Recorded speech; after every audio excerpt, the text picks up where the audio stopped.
Help Me is not too tricky to play. It's strummed all the way through. Let's get in tune first of all. Another of Joni's unusual tunings. It's tuned to a C major 7 chord. So we'll get in like this. Keep your first string on E and your second string the same on B, but tune the third string down to E and tune the fourth string up to E. Do that a little bit carefully so it doesn't break. Tune your fifth string down to G and your sixth string down to C. That gives a C major 7 on the open strings, but the song is actually either in the key of A, where it starts on the verse, or in the key of D, which is the key it's in by the time it finishes. And we're going to start on an A chord. We'll follow the tab here. The introduction is going to sound like this.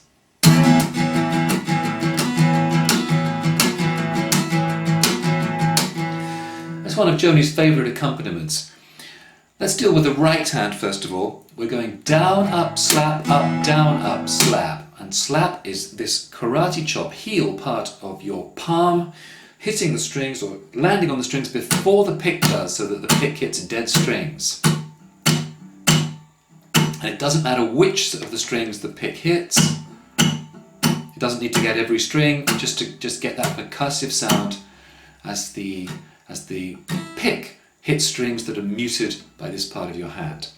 The chord shape that we want is this chord we're calling A sus2, which is the 6th and 5th strings at the 9th fret.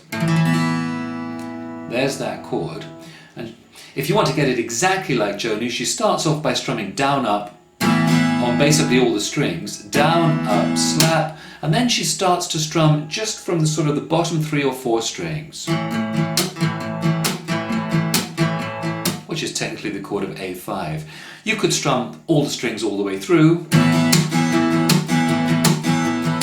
or you could just strum the low strings all the way through. She does a mixture of the two, but it's not important. She does that for 4 bars.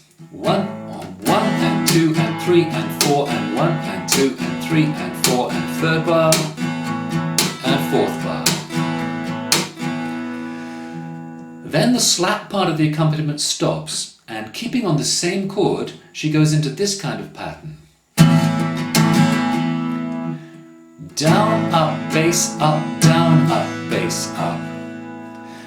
And the up strum after the second bass note, in other words on the and of 4, is often accented. Down, up, bass, up, down, up, bass, up.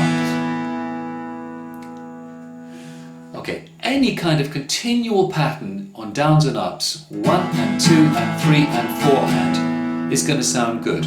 But accent up strums, wherever you feel it, the and of 4 is a good place, and sometimes replace a down with the bass end of the chord. Okay, we've got 1 bar of this A-type chord going to a bar of an E-type chord, 4th fret, 6th and 5th strings.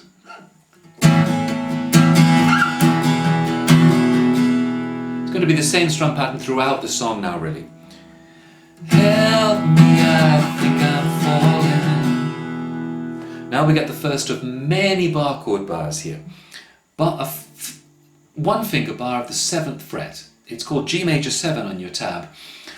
And you could just keep strumming that chord. What she does is she goes down, up, bass, up on that chord. In the second half of the bar, she puts the finger down on the 5th string, 2 frets higher than the bar, and the same pattern, down, up, bass, up. So you get... Can you hear the difference between those two? Almost everywhere in this song that you get a 1 finger bar, it's half of the bar with the finger and half of the bar with the 3rd finger going down as well.